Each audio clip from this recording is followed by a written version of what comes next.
অরূপ চক্রবর্তীর পর এবার হুঁশিয়ারি টিএমসি সাংসদ শতাব্দী রায়ের গলাতে। শতাব্দীর হুঁশিয়ারি উস্কে দিল বীরভূমের তৃণমূলের গোষ্ঠীদ্বন্দ্ব।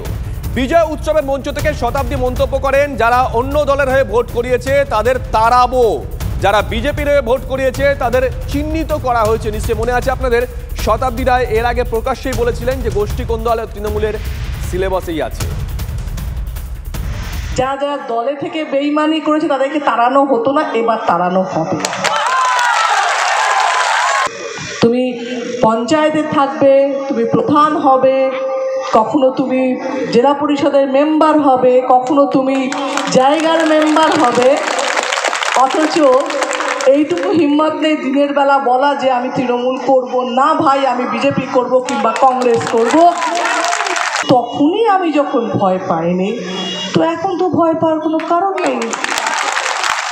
তখনই যখন সিদ্ধান্তগুলোর সঙ্গে জোর দিয়েছিলাম, ভাই একে সরাতে হবে তো সরাও, একে রাখতে হবে তো রাখো, যে তখনই করতে পেরেছি ভোটের ভয় না পেয়ে, তাহলে 5 বছর তো আর কোনো ভয় পাওয়ার নেই। সুতরাং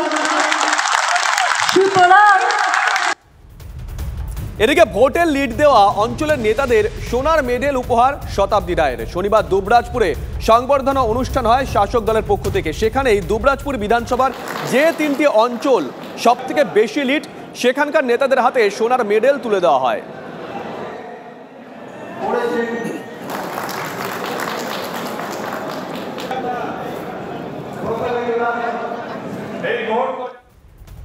আরো একটা বড় খবরের দিকে নজর রাখতে হচ্ছে। মেডিকেলে জয়েন্ট পরীক্ষা ফেরত চায় রাজ্য।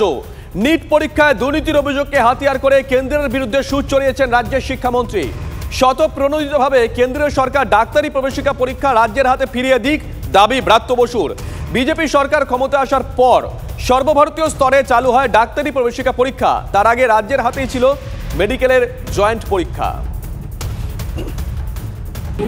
আমি তো কালকে বলেছি যে কেন্দ্রীয় সরকারের ব্যর্থতা এবং হাজার হাজার ছাত্রছাত্রীর ভবিষ্যৎ নিয়ে এইভাবে ছিনিমিনি খেলা। আমাদের রাজ্যের শিক্ষক দুর্নীতি নিয়ে অনেক আলোচনা হলো, অনেক টকশো হলো, অনেক তদন্ত হলো, অনেক গ্রেপ্তারও হলো, কিন্তু কেন্দ্রীয় সরকারের এই যে নিট, যেটা সারা ভারতবর্ষে সব থেকে প্রেস্টিজিয়াস একটা পরীক্ষা, সেটার ক্ষেত্রে যা হলো গোটা ভারত দেখছে। তার জন্যে কি এই এত কোনো তদন্ত হবে না? সিবিআইডি আমরা এক্ষেত্রে দেখতে পাবো না?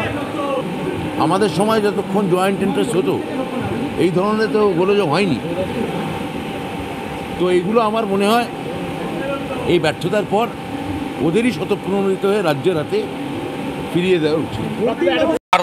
ব্রাত্য বসু বলেছেন যে জয়েন্ট এন্ট্রান্স যা অবস্থা চলছে আবার ফিরিয়ে দেওয়া হোক ডাক্তারিতে। ওর কথার উত্তর দেব না, ওর নাম ভৃত্য বসু, ওর নাম আগে Bratya Basu. West Bengal joint entrance board নিতেই পারে, কিন্তু সেটা হলে আবার ওই ন্যাশনাল লেভেল জায়গাগুলোতে আমাদের বাংলার ছাত্রছাত্রীরা যারা এইমস, দিল্লি বা ইত্যাদি যেগুলো আরও অনেক ভালো ভালো জায়গা আছে সেগুলোতে কিন্তু তারা যেতে পারবে না। সেই সব জায়গাতে হয়তো দাঁড়িয়ে আরেকটা জিনিস করা যেতে পারে, সেটা হচ্ছে নর্মালাইজ স্কোর, মানে based on class 12 examination. Separate এক্সামিনেশনের দরকার কি?